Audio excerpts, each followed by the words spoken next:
Hello guys, আমরা Patenga C বিচে দুপুর 3:30 উপস্থিত হইলাম।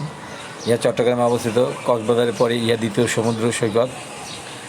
এখানে নানা শ্রেণীর নানা পেশার মানুষজন বিশেষ করে ছুটির দিনগুলোতে উপস্থিত হয়।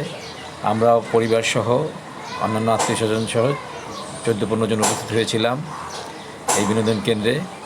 এখানে বাচ্চারা খুবই উপভোগ করে। তারা চরকায় উঠলো, কেউ উঠলো নৌকা দোলনায়, আমি উঠলাম ঘোড়ায়। তারপরে আমরা পানিতে নামলাম, পানিতে নেমে গোসল করলাম। অতঃপর কিছু খাবার খেয়ে নিলাম, চিপস, বিস্কিট, চানাচুর, ফুচকা, চটপটি, এবং তারপরে আবারও ঘুরে বেড়ালাম। যখন আমরা চলে আসব তখন 5:30 বাজে। তখন ভিড়ে লোকে লোকারণ্য হয়ে গেল, একটু হাঁটার জায়গা পর্যন্ত ছিল না। এখন যেভাবে দুপুরবেলায় যে ফাঁকা দেখতে পাচ্ছেন, তা ওই সময় দেখলে অবাক হয়ে যেতেন। একটু হাঁটার জায়গা পর্যন্ত ছিল না এই বিনোদন কেন্দ্রে।